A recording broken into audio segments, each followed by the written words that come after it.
Ayan, kauhupa lang ng baha pero ang lakas na naman ng ulan. Malakas ang ulan, malakas ang hangin.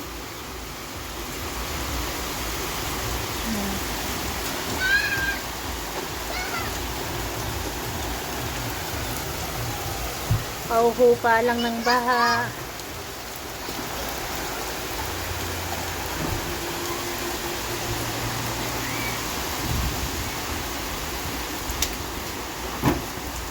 Naglalaglagan na yung sanga ng puno. Kitang-kita niyo po ang lakas ng hangin. Ayan.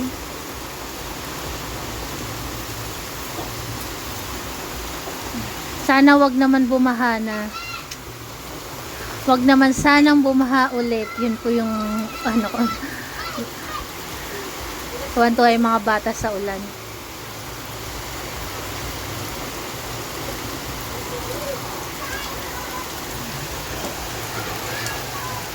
Ayan na naman ang malakas ng ulan.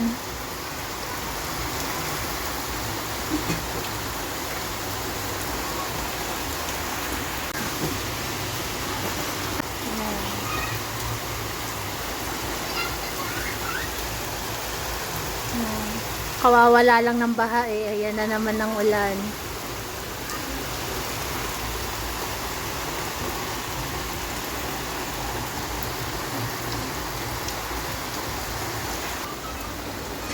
At ayan po, naghahanda na si Papa Fernan ng kanilang pagkain. Ang ulam po nila ay nilagang atay ng manok. Ayan. Ayan, hinimay-himay ko lang yung atay ng manok. Ayan po yung kanilang ulam. Na may kasama rin po yung isda. Ano bang isda yun? Matambaka. Ayan. Bali nilaga lang din. Ayan. May ulam po yan. Kung titignan nyo lang, parang wala. Pero ayan po yung kanilang ulam. At hindi rin, yung ulam po nila, hindi naman po hitik sa ulam. Kasi yung tama lang. Kasi hindi rin naman po kami mayaman na para paulamin po sila ng sobra-sobra. Kaya sakto lang po yung ulam nila. At sanay din naman po sila sa ganyan. Kasi lumaki po sila ng ganyan yung ulam nila. Hindi namin sila sinanay na maraming ulam. Sapat lang, tama na po yun. At least hindi po sila nagugutom, nakakain po sila sa tamang oras. Ayan. Ayan po, isusum natin para makita nyo po na may ulam sila. Kasi pag malayo, akala lagi parang wala silang ulam. Kasi ang madalas nilang ulam, inilalaga lang po namin sa tubig.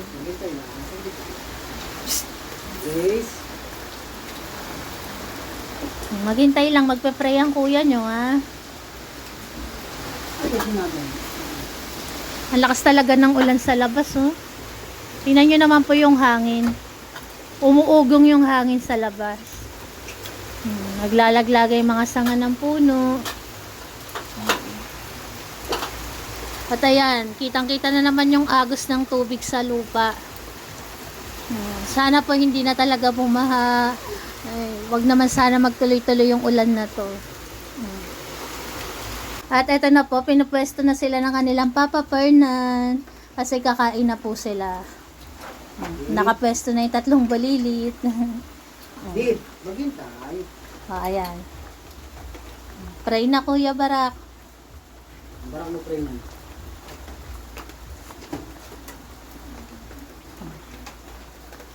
Panginoon, magandang tanghali po sa inyo. Muli po namin po ipapasalamat ang biyaya na pinagkaloob niyo po sa amin sa mga sandaling ito. Bigyan niyo po kami ng maraming mga blessing. Pinupuri po namin kayo. Amen. Pahabol pa? Tama na ba? Amen na daw, amen. Thank you Lord sa blessing. May inabol pa si Barak.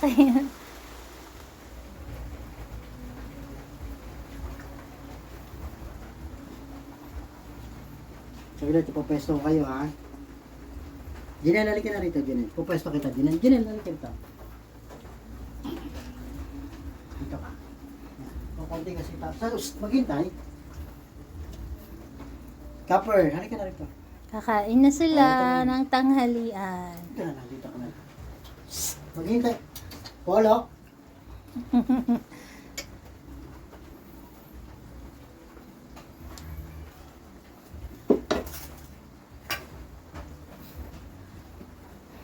Ay, si Cherry, katabi ng kanyang mga kapatid. Kainta! Kainta. Kainta! Kalokan! Mukhang may tumikim ah. Samar! Leyte! Kalayaan! Kainta! Kain na. Tingnan nyo naman po. Oh, mas nagsalo-salo. Bakit meron sobra dalawa? Hindi nagsalo-salo. Sin magkasalo. Ayun, si Iron saka si Milky magkasalo. Sino pa isa? Ayan po ang kanilang tanghalian. Nilagang atay na may kasamang isda. Tama na yung konti. May kasalo sa chicken. Mm. Ito.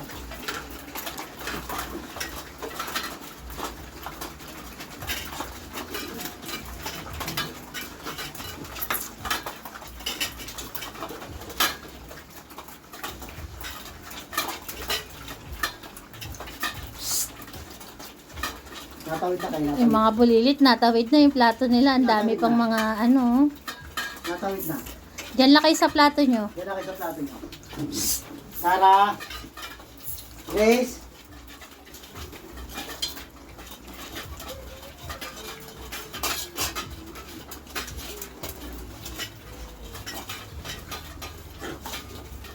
Grace, sino ba to?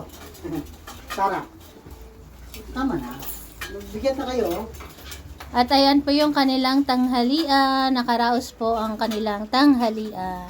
Salamat po sa tumapos ng video na to. Bigyan yung dalawa eh. God bless po sa atin. Karga ni Papa yung dalawa. Ulit eh.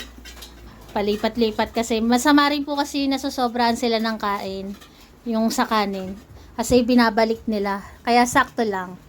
Siguro naman po yung iba nakakaranas ng ganun. Kapag napasobra yung kain ng par babies nyo, naluluwa rin nila. Kaya tama lang yung sakto. At least hindi nila mailuluwa, maibabalik. Okay na.